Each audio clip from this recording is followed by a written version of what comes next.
Hello everybody and welcome to another episode of Beyond the Booth. I am extremely excited to be recording just beyond the Worldwide Technology booth here at NVIDIA GTC, amongst the hottest tickets in technology these days, and I'm thrilled to be joined by Rob Lee, Pure Storage's Chief Technology Officer, and Brent Collins, who leads our data storage and AI practice. Gentlemen, thanks for joining me. Thanks for having us. Thanks for having me. Well, we'll get into what has been going on here at GTC over the last couple days, but first let's level set on the industry a little bit. Rob, you certainly have your ear as close to the ground as anybody. What are you seeing in terms of AI readiness, AI adoption from some of our clients, and what can they do to start to inch forward towards success? Yeah, that's a great question. What I'd say is it's really a very broad spectrum, and as you'd imagine with any new technology, you've got the entire spread of folks that are bleeding edge, leading the charge, to kind of the middle of the pack, to folks that really are just trying to figure out how to get started. And I think the last year or so has been really an eye-opener for a lot of folks. I mean, ChatGPT and kind of the advent of LLMs frankly changed everything. It was a new reawakening of AI, and I think that's definitely become a boardroom discussion, a top-level down discussion in every company. Now, how those companies go and respond in terms of readiness, in terms of deployment, I think you see a wide range. Where we sit at Pure, and we're kind of uniquely positioned to go help customers, whether they're on the bleeding edge of training huge models in these large environments, whether they're looking to deploy the results of those models, either that they've built or others have built, or whether they're just kind of trying to figure out how to get started. But we see a very wide spectrum, and I think it's going to be like that for some time. We see that wide spectrum, yeah. I mean, and I know, Brent, you've talked a lot about engaging with clients on kind of all ends of that spectrum. So what are you seeing?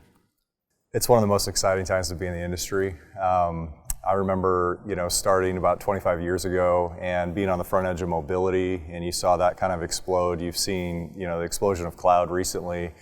And this is a little bit different. It's bigger. It's not just a thing in technology. It's something that's going to impact society. And I think you said it well, which is, there's some customers that are starting over, just getting started with this whole AI thing, trying to figure it out. There's others that have been on this journey, for decades. And I think we want to meet customers where they're at and really help them, get to where they want to be. And so for us, it's really starting with, where are you at? What's the outcome you're trying to drive? And then helping them, get there fastest. And with partners like Pure, we can help some of these, whether it's, small mom and pop shops that want to get started with AI, or, big hyperscalers. All those GPUs need a lot of data. And I think Pure really helps us get there quickly and helps them accelerate their journey. So. Well, no matter where they're at on that spectrum, far along or just getting started, they're probably feeling an urgency to move quickly. Considering what we've learned so far at GTC, whether it's the keynote or any number of booths here or the breakout sessions, Rob, what have we learned that we can start, some of our clients can use to start to move forward? Well, I think there's obviously been a lot. There's been a ton to digest. I got a daily email summarizing kind of everything that came out the last day. I think the big takeaway for me has really been the focus on enterprise deployment, the focus on RAG as an example. Some of the newer architectures that are really helping customers to go and deploy models that maybe they're not going and building, maybe they're sourcing from, whether it's the entire ecosystem, but going and easily deploying that into their environment. So when we see, the rollout of NIM, for example, the NEMO architecture, I think that's going to be a big step forward for customers. And I think, when I go and talk to a lot of our clients, they're really looking for that next step in terms of, hey, I've got, various data sources. I know I want to go and tap into those. Maybe I'm not going to go and build everything from scratch. What I really need is best of breed providers, Pure for data storage, certainly NVIDIA for the hardware, but how do I fill in that software layer? I think we're starting to see a lot of that come out over this conference, which is great to see. And I think the conference in general, it's just the energy at the conference. I mean, I haven't felt this energy for a very long time in this industry, and you just see the excitement of people in terms of what they can do. You mentioned NIM, and I think that's super, super impactful for customers that want to get started. Makes it easier to start to deploy some of these frameworks. And The other thing that really stood out to me at the conference was, we're just getting bigger, better, faster, more performant in every area with NVIDIA. And I think as we look at what we're trying to accomplish with some of these new use cases, I mean, we started with some basic text input prompts, and we're going to start to see video and graphics and other things. Those require a lot of infrastructure. Yep. And as we start to see companies start to adopt all those things, they're going to start to get into things like Blackwell and other innovations from NVIDIA. And again, it's just a super exciting time to be in the industry. Yeah, no, I agree, and I think one of the things I'm looking forward to seeing start to develop over the next year or so is transition, or really maybe an expansion from large language models per se to large multimodal models, right? Combining the models and the semantic kind of knowledge that we've captured from huge corpuses and bodies of text, but then connecting that in with richer forms of data, images, video, audio, other types of things that, to your point, I think will drive continue to accelerate the massive thirst and demand for data. And so we're starting to see, I would say, very, very early signs of that, but I think over the next year or two, that'll really start to pick up some steam. Yeah, well, speaking of demand, I know that WWT and Pure were both early in anticipating and recognizing the demand that AI would bring about, and both WWT and Pure have longstanding partnerships within NVIDIA. Rob, I saw Pure was announcing a set of new reference architectures in collaboration with NVIDIA. Maybe talk a little bit about what we can expect out of those, or what we can expect moving forward. Yeah, absolutely.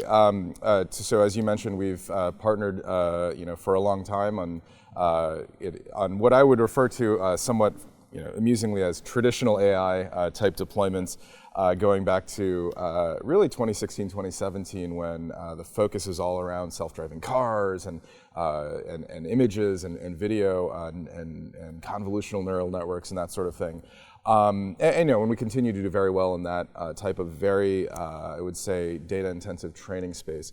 What we saw this week in terms of the new reference architecture partnerships with NVIDIA is really more focused on the enterprise. So really, I would look at it in two ways. One is certifications and kind of reference architectures around their OVX platform, which is really more the server platform designed and optimized for the enterprise kind of inference type of environment.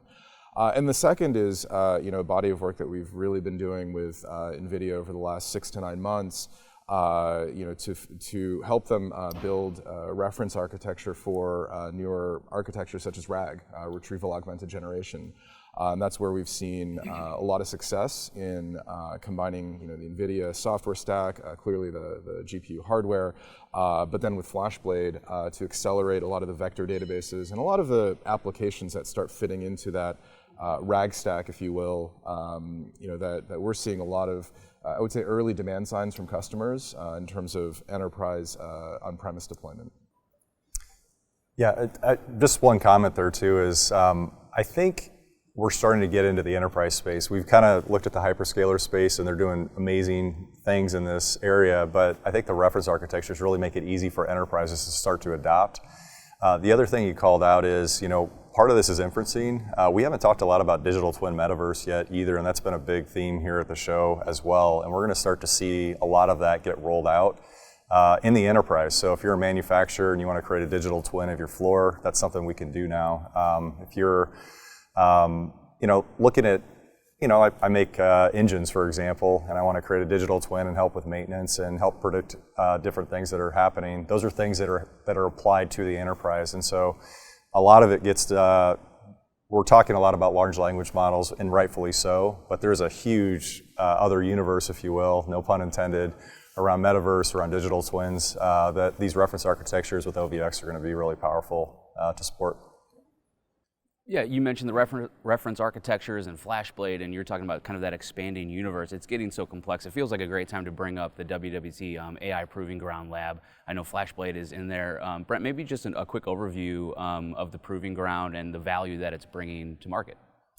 Yeah, I think anytime you have the amount of complexity and the pace of change that we're seeing in the industry, you have a need to go try things out. And so the AI Proving Ground for us is a place where customers can come in and test things out. They could look at demos, they can get their hands dirty with a sandbox, or they can do full-fledged proof of concepts. And so Think about the AI Proving Ground as more of an expansion as well. So we've been doing, to your point, applied AI has been out for decades. And so we've been helping customers along this journey for quite some time. The AI Proving Ground for us is really an expansion, and it's really getting into the latest and greatest technology. And especially with how hard it is to get your hand on kit these days, we have all that in our AI Proving Ground. And so whether you're some of the hyperscalers are using it, whether you're a big global bank or even a mid-market customer that just wants to test out a very specific use case, it makes it easier, and you can move much faster with the AI Proving Ground. I do want to get into data mobility as well. Data being so foundational, if not the most foundational to AI success, but it's everywhere in the cloud, on-prem, and so forth. How do we think about data mobility together, and what is Pure doing to help manage those AI workloads? Yeah, it's a great question. And when I go and speak with clients who are maybe on the, let's say, left end of the spectrum of their AI journey, so to speak, I think one of the first realizations these customers come to is, hey, I want to go deploy these whiz-bang models to all of my data. Where's my corporate data sit? Oh, gee, it sits in these 15 different systems. How did these systems come to be? Oh, I've got a database here, I've got a data lake there, I've got a file store there, I've got a backup archive over there. Historically, these environments have grown up. They've been put in place in a very siloed manner. They were conceived for perhaps a single purpose. And look, in a world where that database was only conceived to do one thing for one application, that worked pretty okay. But if the whole idea of AI, the whole idea of applying these models to glean insights from a broader context of your firm's data is to bring that together, you start to run into issues. And so, I think step number one is, how do we go help customers break down the real kind of physical limitations and silos, and help them be able to connect their data more by policy, by security, and automation, rather than physical limitation, performance limitations, or network segmentation. And so step one is really just helping them modernize their environments. If you've got 30 years worth of data that's sitting off in the corner and spinning rust, it's not going to do you any good. Well, let's go help you kind of modernize that is really step one. Yeah, I think one thing you said really resonated is, traditionally you put storage behind an application, and now you're in a situation where if you're trying to develop new AI applications, you need to put that data somewhere else. It's not going to always be behind this one application. And so especially in an environment where you're supply chain constrained right now with some of the GPUs, you may be starting out your development work in the public cloud. That's fine. And then you may move it on-prem, or you may move it to the edge. And I think having a data mobility architecture that allows you to do that, so whether you're starting in the cloud, starting on-prem, moving it around to where you have GPU and other resources that allow you to do development, super important. So can't say enough about data mobility. I'd add on to one thing to that, which is one of the things that we're helping customers with is not just modernizing their environments to drive mobility, but also to drive optionality and flexibility. Right? One of the biggest, look, this conference has shown us that this part of technology is moving at breakneck pace. The things we're hearing about today are going to change in 3 months, are going to change 3 months down the line. The biggest anti-pattern you can, the biggest mistake you can make, if you will, is to lock yourself into infrastructure choices that are purpose-built and designed for how your workflow looks today. And I think if you look at a lot of the systems that are in place today, that's how they were conceived. And so, part of driving data mobility is also bringing customers onto a platform at which we believe, we have a very differentiated offering at Pure, which gives them the ultimate flexibility and evolvability. Hey, if the data workflows change tomorrow, if RAG gets replaced by a new architecture next year, you're on a really flexible and again, highly scalable, highly evolvable data storage platform to be able to go and meet those needs. You don't have to junk it and buy something new, right? And I think that's a new motion for the data storage industry. Well, certainly change is always present, but looking forward a little bit, how do we see the storage and infrastructure landscape changing over the next 12 to 18 months, and how can clients start to position themselves to weather that change? Well, I think we've hit on a number of the elements. So, again, I think that especially given the last several years and kind of the macro contracted kind of environment, I think we've seen a lot of customers, and I would actually love your take as well, but we've seen a lot of customers, I think, put off kind of refreshes, kind of sweat assets a little bit longer. Well, those bills are coming due. And so I think that combined with this new focus on AI, everybody I meet with is getting 50 use cases thrown at them, and hey, go support this, go support that. I think that's going to drive a wave of modernization of kind of existing systems that are out there. So that's one. And two, what I counsel customers to really think about is optionality and flexibility, like we just spoke about. In a world where you can't predict your needs. I mean, when I talk to customers running VMware environments, as an example, they say, hey, it's hard enough to do capacity planning for VMs. Okay, well, if that's hard, how in the world are you going to plan for what your AI storage infrastructure needs are going to look like 18, 24, 36 months down the line? And so that's where we're seeing, at least at Pure, a lot of recognition of the flexibility that Evergreen and Evergreen One is delivering to customers. Yeah, I think Rob said it really well. A couple things I might add are around data efficiency and then overall storage efficiency. With the advent of AI, you're going to see an explosion of video and graphics and all the other things that come along with that. And I think being able to deal with that amount of data is super important and do it in an efficient manner. The other flip side of that, and you kind of brought this up a little bit, is when you look at refresh, there's the refresh opportunity, which is people sweating assets longer, but you're also looking at when AI comes into that data center, it's going to consume 5 to 10 times the amount of power as a lot of the other traditional applications would. And I think companies like Pure with a great data story around energy efficiency. We haven't talked a lot about ESG and sustainability here, but I think that's something that's going to come to the forefront very quickly as people start to deal with energy constraints. That's actually a great point, and I'm already starting to see that in my customer conversations. I would say over the last several years, certainly as we go to Europe, it's a part of has been a part of every customer conversation. Power availability, ESG and sustainability as a whole. I would say prior to this year within the U.S. in pockets, we would see it certainly focus around power costs and just overall operational cost savings. But it's really interesting with the huge jump up in power demands, largely in large part driven by GPUs.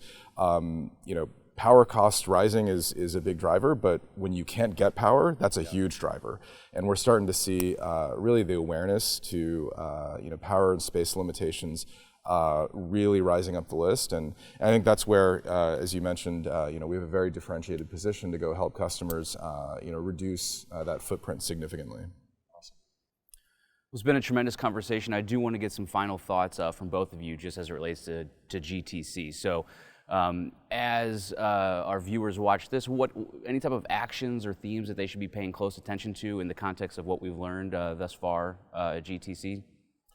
Yeah, I would say a couple of things. One is, as we've mentioned throughout the discussion, I think the space is rapidly evolving, will continue to rapidly evolve. So keep your head on a swivel and, always be looking out for, the new developments. And a part of that is what we spoke about as well, which is position yourself for flexibility, right? And I think a big part of that is if we rewind 18 months, everybody was in a mode of, okay, great technology, great promise, I've got to go build it all myself.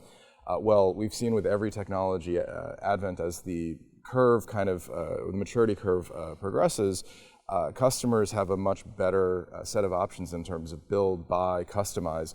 I think you're going to see that mature over the next, call it 12, 18 months. And so I'd say keep your head on a swivel, plan for flexibility, and make good decisions in terms of where you're getting ROI between build, buy, and working with partners such as yourselves. It's a good take. I would just say get moving. There's some companies that are already moving pretty quick. There's others that are, maybe a little bit more skeptical and looking at the market going, how is this going to play out?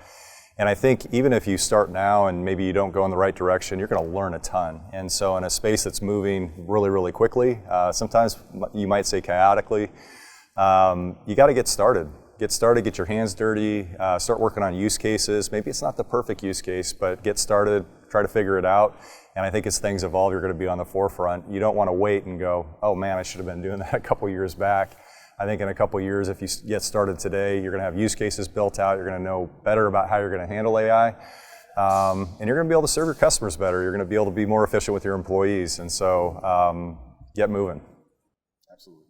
Well, Rob, Brent, thanks so much for joining for this conversation. Super enlightening. And thanks to our viewers on WWT.com. If you're looking to learn more about the WWT and Pure Storage partnership, you can check out the partner page on WWT.com. Lots of great resources, including videos, content, etc.